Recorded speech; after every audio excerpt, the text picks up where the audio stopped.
Hi BookTube! My name is Sarah and welcome to the Bookish Knitter. Today I am coming to you with a daily reading vlog. Today is the 17th of December. Happy Sunday, everybody. I hope you're all having a good day. Boring background today. I'm not in front of the tree, mainly because I am freezing cold. It's raining outside. It's been raining all day. The temperature's been dropping. I mean, it's not like it's below zero or anything. It's like, I think, 3 or 4 degrees Celsius. But it's just that damp cold from the rain. Garrett and I had to run out earlier this afternoon to go and get pick a few things up at the grocery store for dinner tonight. We are going to do breakfast for dinner, which I love. So we got some sausages. We're going to do eggs, toast, you know, the whole 9 yards. So very much looking forward to that when we're ready to eat. I did stop at Starbucks on my way back from being out, and I got myself an apple cider. It's not, they used to serve apple cider at Starbucks and I absolutely loved it, but they don't do it anymore. So I actually found online, someone shared like a secret menu kind of thing. So for any of you who are apple cider people, you might want to try this. So what it is, I'm going to make sure I get it right here, is you get a steamed apple juice. Okay, so they have steamed apple juice, which is delightful. And then you get 2 pumps of the chai syrup in it, and it gives it that apple cider spice to it, and it's really, really good. So I've been enjoying that this afternoon. But let's get into my advent calendar stuff, and then I'll share with you what I've been reading, because I've actually been reading quite a bit today. I've had a really relaxing day. I've been pretty much sitting here. It might seem boring to some of you, but it's completely fine by me. I watch a BookTube video and do some stitching while I'm doing that. Cross-stitching, I got a lot done on my squirrel. And then I read a chapter of one of my books, and then, you know, so back and forth pretty much all day. So, from the 24 days of David's Tea calendar, I said it was what, the 17th? The 17th. There it is, way up there. So here we go, guys. The 17th. So, we have today s'mores chai. Yum. Or s'more chai? S'mores? S'mores? Come on. Focus. There you are. A little bright. There we go. S'more chai. So, I've had this one before. It is absolutely delightful. It literally smells like s'more. Like the chocolate and graham cracker and marshmallow. Oh, it's so, so yummy. So, that one will be going to work. Oh, maybe I'll have a cup of that tonight, actually. We shall see. If not, they all end up at work. In my bag of tea at work, and then I will just pull one out randomly when I'm ready to have one. So today's chocolate, let me see here. What have we got? 17. So it's up here by the present. Pop this open. Come on. All right, today's is a present. Yay! We have a present. Okay, there it is. Yum, yum, yum. And today's question is, can you name all of Santa's reindeer? So I don't need you guys to, well, I mean, Dasher, Dancer, Prancer, Vixen, Comet, Cupid, Donner, Blitzen, and Rudolph. It's in the song. It's pretty straightforward, so I can. Which favorite reindeer? I think that was another question before. So yeah, so there we go. That's a nice, decent, look at the size of that chocolate. That'll go really nice with my apple cider. So reading wise, let's get into that first. Probably be a shorter video. I'm going to try and actually get some pictures of, or some video of George and Missy, because we saw Presley a few days ago, but George and Missy are harder to catch on camera because they tend to move very quickly. And a lot, very often, and quick and often. They are on the move, if you will. So I am 62%. I was just double checking. 62%. I've got 4 chapters left of Sleigh Ride with the Rancher by Stella Bagwell. I'm really enjoying this one. I was kind of hoping to get it done today, but I won't be. I'm hoping maybe tomorrow then. That's okay. And this is really cute. The story of, what's her name? I've just finished. Sophia and Colt is his name, and she has been burned in the past pretty badly, and the two of them are starting this relationship. What I really like is that you know, you get the virgin trope in romance novels, which I really don't like. This one isn't that. She still wants to take things slow, though, because of being so badly burned before, and he was a bit of a player, so it's kind of really nice reading that aspect of it, but not the fact that she is inexperienced, but the fact that she's just, like, putting the brakes on things. Like, okay, I really like you too, but... And I kind of really like that. And it's a very cute Christmas story at a ranch, which just, it's delightful. But it's Arizona. There's actually no snow. So I know a lot of you shouted out in the comments before when I was saying, oh, snow at a ranch, like snow in Arizona. And a lot of you are like, yeah, up in the high mountains, but it's not. They're in the desert. And like during the day, they're saying it gets warm and they've never had snow, but yet I'm assuming there's probably going to be a scene at the end of the book where they magically, or not magically, but for the first time in 20 years, they see snow or something like that. So, which is just a Hallmark Christmas movie perfection, right? So I talked about this very briefly in my, well, not briefly. I mentioned in my live show that I did this afternoon that I have something like 80-ish books on hold at the library, digitally.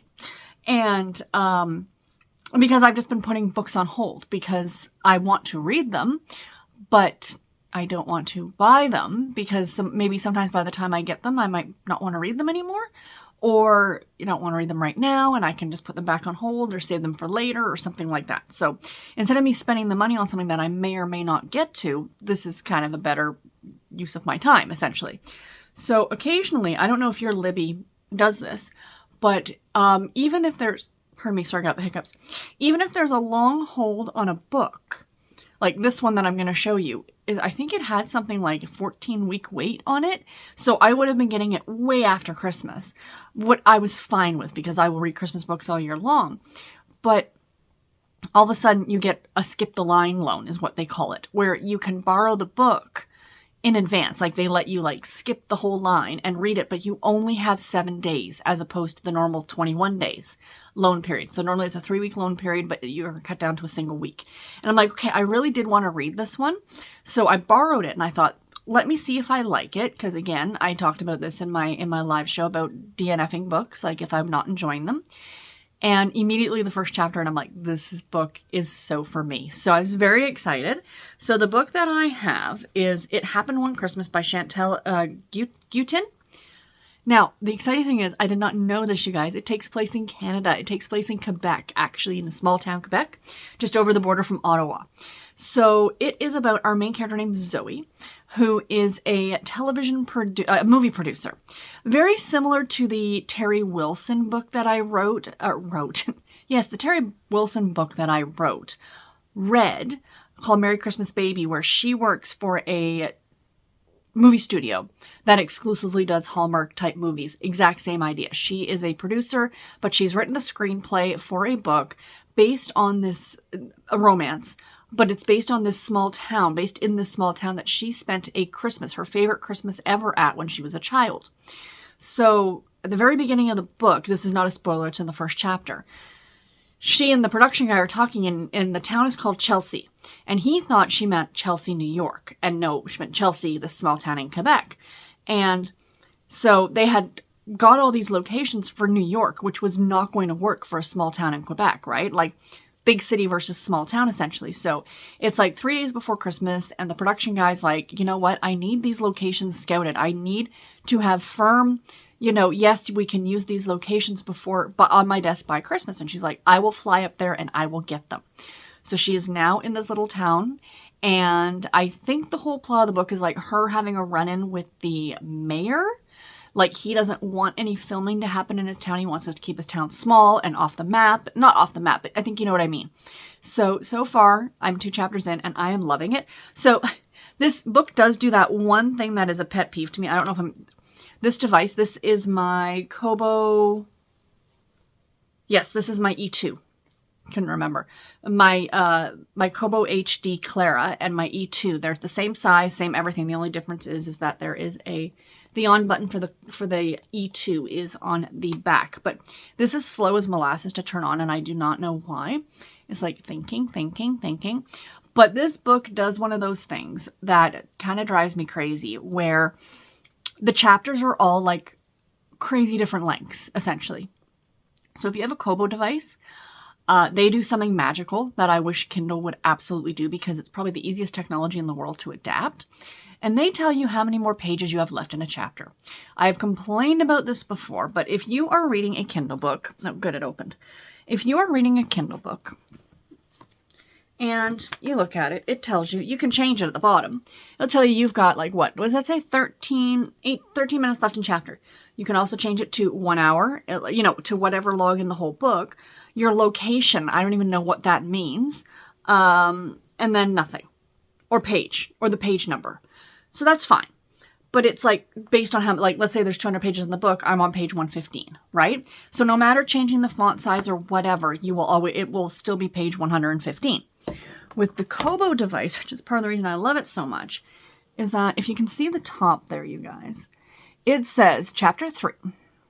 Chapter 3, come on, focus.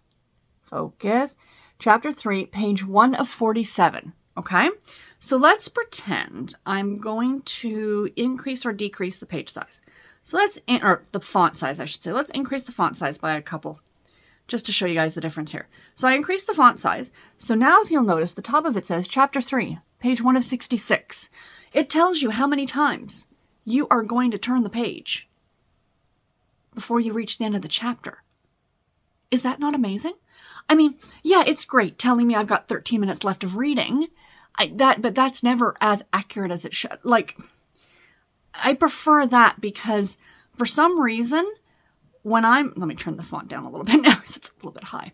But because for some reason, I don't know, that's way too small. I just prefer knowing that. Like, if I'm laying in bed reading a chapter, I'm like, oh, okay, like, how many more pages do I have left? So, you know, there we go. The other thing is, too, if you tap near the top, this is how to use a Kobo. Up here, you're going to see that there is a little, like, bar graph thingy, right? So you click on that. This is what's very cool. So these are some neat stats. So it tells you, it says, in this chapter, you have read 0% of that chapter. And based on how you've read already, it should take you about 17 minutes to finish this chapter. The next chapter will take you 8 minutes to read. There are 4.1 hours to go, again, based on your reading speed. And then this is what the cool thing is in this book. So do you see this bar graph, the chapters? But this does what annoys me in books. So do you see how different lengths the different chapters are? It doesn't tell you how many pages. But that first little, like, prologue chapter was, like, 10 pages. The second one was 60. The one I've got now is 60. And then the next one will probably be, like, 5 or, you know, like... I wish chapters were more uniform in length is what I mean. Like, some books do long chapters. Some books, James Patterson, do super short chapters.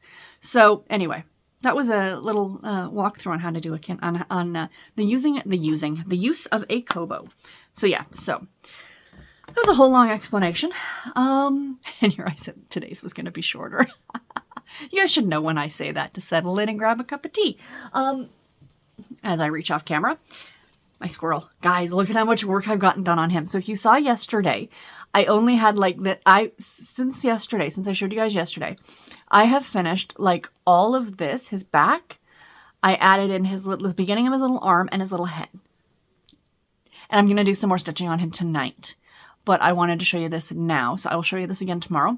I've decided with my cross stitch that I'm going to do what is referred to, I guess, as a 4-day rotation, or like my rotation. So I have like 12 different cross stitch projects on the go, and I'm going to do, like, and what a 4-day rotation means, like you could do a 10-day rotation, a 3-day rotation. So essentially, for me, what it means is that I'm going to work on him for 4 days. Yesterday, today, Monday, and Tuesday. And then on Wednesday, I'm going to pick a different project and work on that for 4 days. And then pick a different project and work on that for 4 days. So that's kind of, you know, I think that's a number of days because it will always include a weekend. And then that lets me get some extra work done on these on a weekend because, of course, I have more stitching time on Saturdays and Sundays. And especially with the holidays coming up, too, which will be really nice. So I really, really love him. I'm so, so, so happy. I could potentially get him done before the end of the year, maybe? I might even, like, depending on... I did 170 stitches in him today because the program that I use called Pattern Keeper, it's a free download, but then you can pay to support, which I did because I think it was like $10 for your lifetime or something like that. I would even pay $10 a month for it because it's that good of a program. And a lot of designers are now making their patterns Pattern Keeper accessible. So it's a digital pattern. Like you'd be buying a digital pattern and then you load it into the software and you can like highlight and, you know, whatever. So anyway, yeah, it tells you how many stitches you do in a day. Like when you highlight and mark them off that you've stitched them. I did 170 stitches so far today. So yeah, anyway, that is that. I will show you more of that tomorrow. No knitting last night. I think I got a row or two done on my socks before I went to bed, but I was really tired. So guys, I'm going to let you go. Like I said, I'm going to try and get some video of Missy and Miss George. Missy and Mr. George, I should say. Prince George. And I will talk to you guys tomorrow. Take care and happy reading, everybody. Bye. Hi, friends. So after this clip, you are going to see a clip of Missy, and I think I got one of Presley as well. But I forgot to talk about in the first bit of this that when I was sharing kind of what had happened or what had gone on today, that I finished a book last night. So last night I finished reading In a Winter Woods by Isabel Adler. It is the cozy mystery male romance. And I definitely would say, and I've talked about this already in some of the vlogs, I don't feel like this is a cozy that most people would enjoy like that people who are looking for a certain type of cozy mystery, like if you read the Hannah Swenson series, or if you read, trying to think, like Vicky Delaney or Amanda Flower, you know, the Amish series, like this isn't, and it's not because of the male romance. That's not it at all. I just feel like it's a bit grittier than your typical cozy mystery. Yes, it does take place in a small town. The characters do swear a little bit. There is talk of you know, adult content or adult behavior, if you will. So it's not, I gave it 3.5 stars. I enjoyed it quite a bit. It was a fun read. It was something different. And it was also a bit more romance than, like it was a bit more romance heavy than your typical cozy mystery as well. But the mystery itself was really good. It kept me guessing. There are a lot of characters in this small town and trying to figure out who's who and who does what. And when he figured out who it was, I was like, wait, who is it? Like he figured out from like this one clue and I'm like, wait, who does that? So it took me just a second to, but I kept playing the game of like trying to guess who it was. Our main character, Declan, seemed a little bit like a fumbling kind of character. I mean, he is the amateur sleuth. And the commissioner in town, like police or whatever, he's the guy who's actually investigating the murders. And there is the romance between the two of them. So, I mean, I liked it because it was a bit different than what you would normally read. But if you are a old school cozy mystery reader, like I said, to the likes of, you know, the Joanne Fluke, Hannah Swenson, not Joanne Fluke, Vicky Delaney, you know, those kind of authors, this may not be free, but then again, it might. It's not part of a series. It is a complete standalone, so you could go ahead and just read it as it is, or for what it is. It was a fun, richest read. Now, I will say, based on the cover, it looks kind of sort of like it's Christmassy, and it does take place in the week or so leading up to Christmas, but it's not very Christmassy, to be completely honest. It could have been set at any time of the year. It just happens to be Christmas that they're talking about. So, anyway, sorry, I meant to share that, and I completely forgot. I was downstairs eating my dinner, and it dawned on me that I didn't talk to you guys about that. So, let me get on to the clips of the cats, and I will talk to you later. Bye, everybody.